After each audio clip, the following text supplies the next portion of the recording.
এখন আমি রান্না করে নেবো চিংড়ি মাছ দিয়ে চাল কুমড়োর শাক। তার জন্য ওভেনে কড়াই বসিয়ে দিয়ে দিয়েছি কিছুটা পরিমাণে সাদা তেল। তেলটা গরম হয়ে যাওয়ার পর দিয়ে দিলাম কিছুটা পরিমাণে কালো জিরে।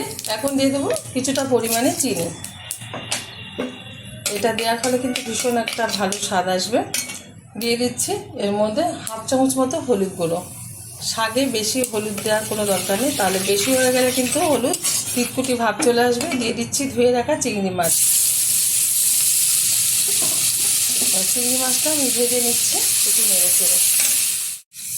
চিংড়ি মাছটা তেলের সাথে একটু নেড়ে চেড়ে নেওয়াতে কিন্তু এই যে ভাজা ভাজা টাইপের হয়ে গেছে। এখন দিয়ে দেবো এর মধ্যে চাল কুমড়োর শাক ভালো করে ধুয়ে পরিষ্কার করে নিয়েছি কেটে। সাথে দিয়ে দিচ্ছি আলু আর গাটি কচু।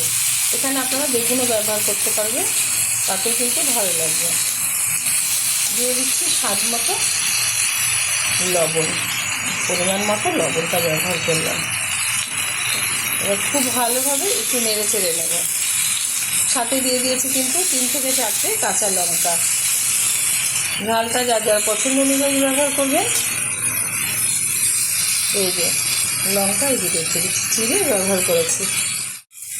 বেশ কিছুক্ষণ নেড়ে চেড়ে নেওয়ার পর দিয়ে দেবো সামান্য পরিমাণে একটু জল। যেহেতু ডাটা আছে চাল কুমড়ো শাকে, সেই কারণে সিদ্ধ হওয়ার জন্য আলু কচু আর ডাটাটা সিদ্ধ হওয়ার মতো জলটা ব্যবহার করলাম।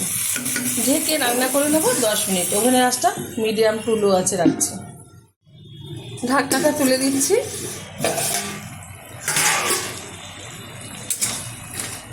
এবার একটু ঘেটে দিচ্ছি। সবগুলো সবজি কিন্তু খুব ভালোভাবে সিদ্ধ হয়ে গেছে। এরকম ঝোলঝোল অবস্থায়, হালকা ঝোলঝোল আছে, এরকম অবস্থায় নামিয়ে দেবো। কারণ ঠান্ডা হয়ে গেলে কিন্তু যেহেতু আলু আছে কচু আছে, এই ঝোলটা থাকবে না, টেনে নেবে। নামিয়ে ঢেলে দেবো একটা পাত্রে। গরম গরম ভাতের সাথে সার্ভ করবো। আপনারা অবশ্যই ট্রাই করবেন, আশা করি ভালো লাগবে।